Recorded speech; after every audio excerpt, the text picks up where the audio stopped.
नमः शिवाय। हर हर महादेव। नमस्कार दोस्तों, आज बात करेंगे ऐसे लोगों को साधना करने से कोई फ़ायदा नहीं होता है। किस टाइप का लोगों को या कैसा लोगों को साधना करने से कोई फ़ायदा नहीं है। वो लोग ऐसे ही जन्मा है धरती में और ऐसे ही एक दिन चला भी जाएगा, ज़िंदगी में कुछ नहीं कर पाएगा। खासकर वो कुछ भी नहीं कर पाएगा। वो सब इंसान, उन लोगों का तो आर्थिक तंगी तो वो लोगों का है ही। और उसको जो है दुरवस्था से वो लोग तो घिरा हुआ है ही। चारों तरफ से दुर्भाग्य उनका पीछा तो नहीं छोड़ेगा, नहीं छोड़ेगा। साथ में क्या होगा, उनको कभी कोई भी भगवान का भक्ति नहीं मिलेगा। ठीक है, कोई भी साधना करके सिद्धि नहीं मिलेगा।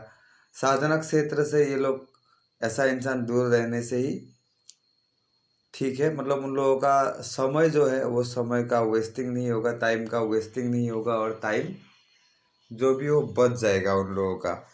और उस टाइम को वो लोग कहीं और पे इन्वेस्ट कर पाएंगे, कहीं थोड़ा काम धाम में इन्वेस्ट कर पाएंगे, जो कि उन लोगों का सक्सेस तो होगा नहीं। ठीक है, लेकिन फिर भी मन की तसल्ली के लिए इन्वेस्ट कर पाएंगे। आज ऐसे ही किन्हीं प्रकार के लोगों के बारे में बात करेंगे दोस्तों, जिन लोगों का मतलब ना तो साधना करके फायदा है, ना तो वैसे लोगों को खुद का शिष्य बना के फायदा है। ठीक है, ना तो वैसे लोगों को दीक्षा दे के कुछ फायदा है, और ना ही उन लोगों को कोई भी भगवान का भक्ति मिलेगा, और ना ही कोई भी शक्ति का सिद्धि मिलेगा। ठीक है, तो ऐसे लोग जिसमें भी ये नेचर रहेगा, अभी मैं जो नेचर के बारे में बात करूँगा, जिनमें भी ये नेचर है, तो वो लोग कृपया ये सबसे दूर रहने से उन लोगों के लिए अच्छा है। क्योंकि उन लोगों का वो जो समय वो लोग साधना में खर्चा करेगा, वो जो समय वो लोग किसी गुरु के सानिध्य में आके उस गुरु का सेवा में बिताएगा, वो उसमें भी समय जाएगा। ठीक है, उसमें भी उसका टाइम का क्या होगा, खपत होगा।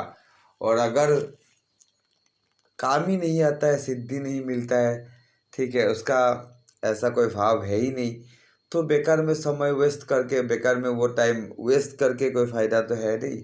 उसके बाद क्या होगा, वो लोग क्या करते हैं, उसके बाद जो गुरु से वो लोग दीक्षा लेते हैं, जो गुरु से वो लोग शिक्षा लेते हैं, जो गुरु वो लोगों को साधना का ज्ञान देते हैं, ठीक है, उन्हीं उन्हीं गुरु को गरियाते हैं। उन्हीं गुरु के लिए उन लोगों का क्या है, मन में भक्ति नहीं है।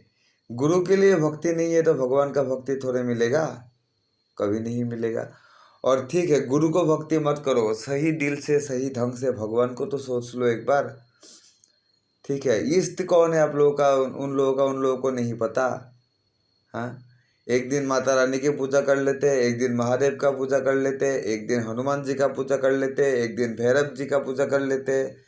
मतलब क्या है, बाजार लगा के रखा है, मेरा काम कर दे इतना दूंगा, नहीं तो कल से नहीं करूंगा, मेरा काम कर दे ये दूंगा, नहीं तो कल से नहीं करूंगा। क्या है ये, मतलब शक्तियाँ भी भाव चाहती है, समर्पण चाहती है खुद के प्रति। तभी जो भी शक्ति का आप आराधना करो, वो चाहे कोई बड़ी शक्ति हो, महादेव हो, महाकाली हो, माँ दुर्गा हो, महालक्ष्मी हो, या कोई भूत प्रेत पिशाच जिन वगैरह हो, जिस भी शक्ति का आप साधना करोगे, जिस भी शक्ति का आप आराधना करोगे, पहले तो आपको सर्वोपरि उस शक्ति के लिए आपको समर्पित हो जाना होगा।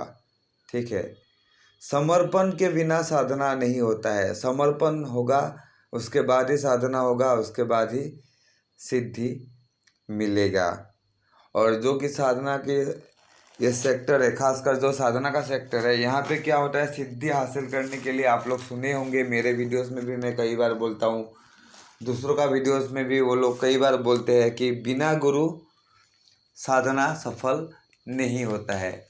ठीक है, तो अभी गुरु प्राप्त करने के लिए आप लोगों को क्या करना होगा, गुरु के प्रति आप लोगों का भक्ति होना होगा। चाहे आपका गुरु अंगूठा छाप ही क्यों ना हो, अगर आप उनको अपना गुरु मानते हो तो आपको उनके लिए पूर्ण समर्पण होना होगा। आपसे आपका गुरु चाहे शिक्षा दीक्षा में कम हो, चाहे आपसे बाहरी दुनिया का नॉलेज कम रखता हो, लेकिन वो आपका गुरु है। और जिस क्षेत्र में वो आपका गुरु है, उस क्षेत्र में वो आपसे ज़्यादा नॉलेज रखता है अवश्य, नहीं तो वो आपका गुरु नहीं बन सकता है।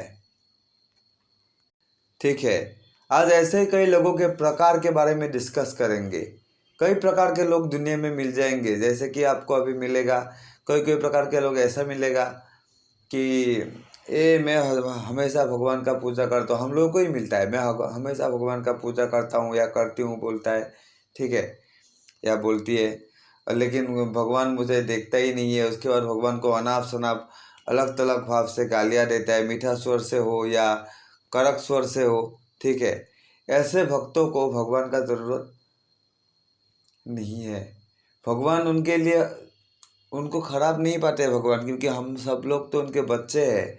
लेकिन अगर आप किसी मनोकामना लेके आपके भगवान से, आपके इष्ट से आप कुछ मांग रहे हो, आप कुछ प्रार्थना कर रहे हो, तो उस प्रार्थना को आपका इष्ट को स्वीकार करने के लिए आपके पास समर्पण होना होगा आपके इष्ट के लिए। ऐसे ही आप चले गए, मैं एक एग्जांपल दे रहा हूँ, ऐसे ही आप चले गए एक मंदिर में, महादेव का मंदिर पकड़ लो, ऐसे तो मेरे भोले भंडार हर किसी को बिना मांगे ही दे देता है। फिर भी कोई कोई मनोकामना के लिए लोग क्या करता है, महादेव का बारे में बात कर रहा हूँ तो मैं महादेव को एग्जांपल लेके ही समझाता हूँ। तो क्या करता है, महादेव का कोई कोई व्रत रखता है, ऐसे पकड़ लो सोमवार का व्रत हो, प्रदोष व्रत हो, ठीक है। और ऐसा भी विभिन्न तरह का जाप का अनुष्ठान भी उठाता है, ओम नमः शिवाय मंत्र का जाप हो या चाहे वो महामृत्युंजय मंत्र का जाप क्यों ना हो, ठीक है। ऐसे ही कई सारा अनुष्ठान भी उठाते हैं लोग। लेकिन क्या होता है, सिर्फ अनुष्ठान उठाने के पीछे उन लोगों का जो है वो स्वार्थ छुपा रहता है, भक्ति नहीं रहता है। वो मनोकामना पूरा होना है इसीलिए अनुष्ठान उठा रहा है, ठीक है, अनुष्ठान उठा रहा है, मनोकामना पूरा होना है आपका इसलिए अनुष्ठान उठा रहा है। लेकिन इससे पहले आपने कितना दिन महादेव के सामने धूप जलाया, दीप जलाया, बंटी प्रज्वलन किया, कितना दिन किया, वो आप लोग खुद ही सोच लेना। कोई करता है तो अच्छा है, नहीं करता है तो खुद सोचना कितना दिन किया। जो आपको अभी महादेव का अनुकंपा चाहिए, महादेव का कृपा चाहिए, या कोई भी अन्य देव देवी का अनुकंपा चाहिए, कृपा चाहिए, उन लोगों के सामने जब आप तकलीफ में नहीं आए थे, जब आपका दुख नहीं था जिंदगी में, तब आपने उन लोगों के सामने कितनी बार माथा टेका है। सबसे बड़ा सवाल तो वो है। बेकार में उसके बाद बोलने से क्या होगा, भगवान ये नहीं करता है, भगवान वो नहीं करता है, भगवान का कोई ये नहीं है, वजूद नहीं है। अरे वजूद नहीं है तो तुम कैसे हो, तुम कैसे हो? शक्तियों का वजूद नहीं है, भगवान का वजूद नहीं है, तो तुम लोग दुनिया में एग्जिस्ट कैसे कर रहे हो? तुम लोग अभी खुश हो तो खुश कैसे हो? तुम लोग दुखी हो तो दुखी कैसे हो? दुखी होने के अंतराल में भी शक्तियों का ही हाथ होता है। कैसे हो दुखी हैं? बाद में साधना करने से तुम्हारा दुखी जीवन में सुख कैसे आने लगता है धीरे धीरे? साधना जब तुम लोग करते हो तब तुम लोगों का दुखमय जो जीवन है उस जीवन में धीरे धीरे सुख कैसे आने लगता है? वो सब भक्ति के वजह से ही होता है, शक्तियों के वजह से ही होता है, भगवान के वजह से ही होता है। तो इन सब को अगर तुम लोग नकार देते हो तो इन सब का कृपा तुम लोग कैसे प्राप्त करोगे? जिंदगी में पैदा हो गए हो, उसके बाद ये जीवन का जो चक्र है इसमें सुख दुख भोग के मर जाना है, वही बात है। जीवन के बाद का जो जीवन है उसके बारे में किसी ने सोचा है? जीवन के बाद आपका जो आत्मा है, आपका जो ये जो भौतिक शरीर को छोड़ के जाने वाला जो अभौतिक आपका जो सूक्ष्म शरीर है उसके बारे में किसने सोचा है? मृत्यु के बाद उसको क्या क्या भोगना पड़ता है, वो कहाँ रहता है, वो कहाँ जाता है, उसके बारे में किसने सोचा है? मोक्ष प्राप्ति के बारे में किसने सोचा है?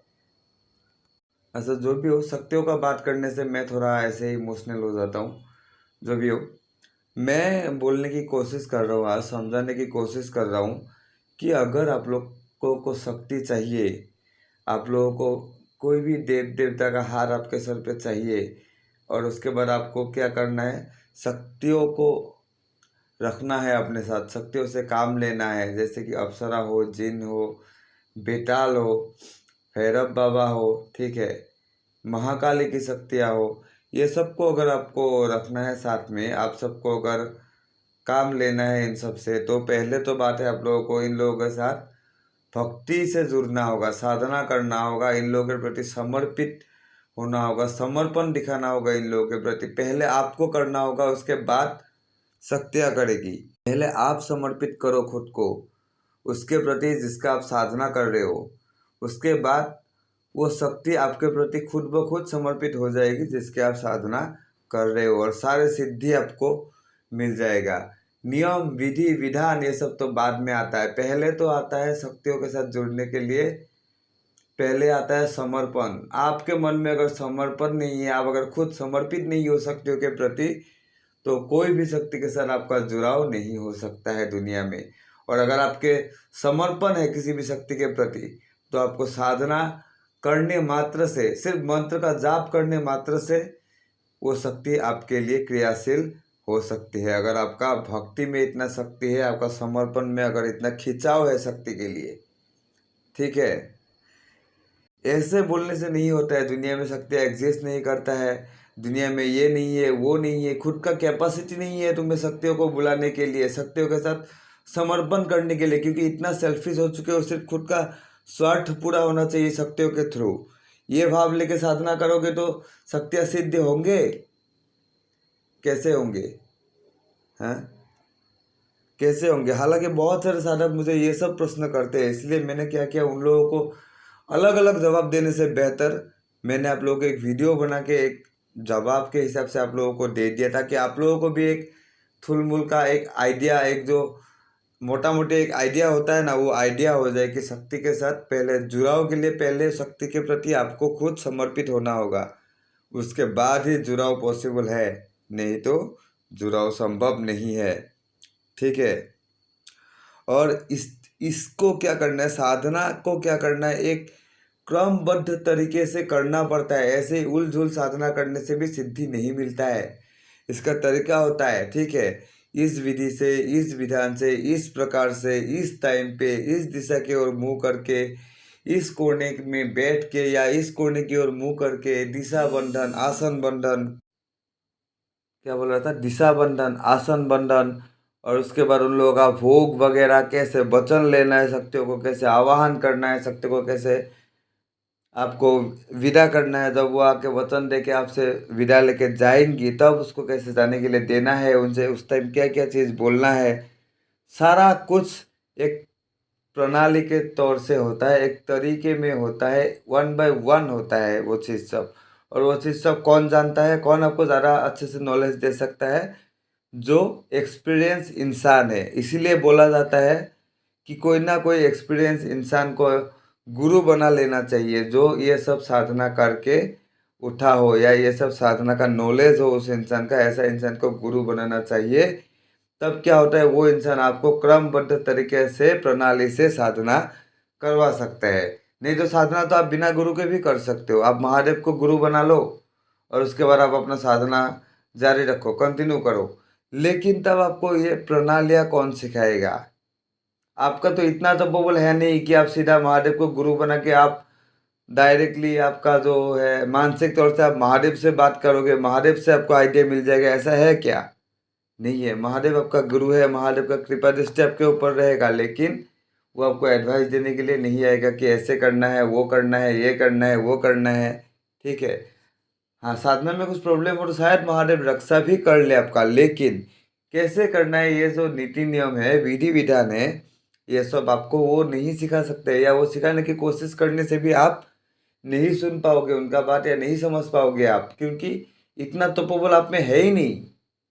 आपने अर्जित ही नहीं किया है इतना तपोबल कि आप डायरेक्ट उनसे कांटेक्ट कर सको। आप बोल के नहीं, दुनिया का इसमें बहुत रेयर ही कम इंसान ऐसा होगा जो मानसिक रूप से कांटेक्ट कर सकते हैं। प्रत्यक्ष रूप से देखना तो आप भूल जाओ, लेकिन मानसिक रूप से कांटेक्ट नहीं कर पाने से भी जो इंसान एक्सपीरियंस इंसान है, अभिज्ञ इंसान है, साधना कर चुके हैं कई सारा, तंत्र में उसका मतलब क्या है, रुझाव है, कई सालों से, कई वर्षों से वो तंत्र का प्रैक्टिस में है, वैसा अगर कोई इंसान को आप लोग गुरु बना के साधना क्षेत्र में, साधना मार्ग में आप लोग आगे बढ़ते हो, तो आप लोगों को साधना में सफलता मिलेगा, ठीक है। नहीं तो ये सारा जो आप लोगों का अनुभव है, अनुभव का सीरीज में ही आप लोगों का खत्म हो जाएगा, अनुभव आप लोगों का होगा, ठीक है। आप लोग वीडियो देख के साधना कर लो, मैं भी जितना सारा साधना दिया हूँ आप वीडियो देख के करो, आपको और प्रत्यक्ष सिद्धि और अनुभवों का भरमार हो जाएगा आपके पास, ठीक है, अगर आप में कैपेसिटी है तो। लेकिन प्रत्यक्ष सिद्धि के लिए तो आपको गुरु चाहिए ही चाहिए, वो मैं हो या कोई और हो, कोई भी एक्सपीरियंस इंसान, मैंने पहले ही बोला कोई भी एक्सपीरियंस इंसान। ठीक है, तो वीडियो बहुत लंबा हो गया आज, और ज़्यादा नहीं बोलूँगा, आज के लिए इतना ही। अगर कोई साधक मेरे से साधना सीखना चाहता है तो मैं उसके लिए एक मेंबरशिप प्रोग्राम चलाता हूँ मेरे चैनल का, जिसका फीस फ़िलहाल मैंने 7,100 रखा हुआ है। और वो जो मेंबरशिप है वो 1 साल के लिए है। 1 साल में मैं साधकों को क्रमबद्ध तरीके से क्या क्या साधना है वो सब करवाऊँगा, मंत्रों का साधना करवाऊँगा। ठीक है, कई सारे शक्तियों का साधना करवाऊँगा, वो 1 साल के लिए है। 1 साल पार होने के बाद उन लोगों को फिर से इसको रिन्यू करना होगा, अगर वो लोग फिर से मेरे मार्गदर्शन में साधना करना या सीखना चाहते हैं तो। और अगर आप लोग इस मेंबरशिप प्रोग्राम में एनरोल करना चाहते हो तो डिटेल्स के लिए मेरा जो व्हाट्सएप नंबर स्क्रीन पे आता है, डिस्क्रिप्शन में भी दिया रहता है, उस नंबर पर जाके आप लोग कांटेक्ट कर सकते हो। तो आज के लिए इतना ही। महादेव आप लोगों को भला करे, आप लोगों का कल्याण करे।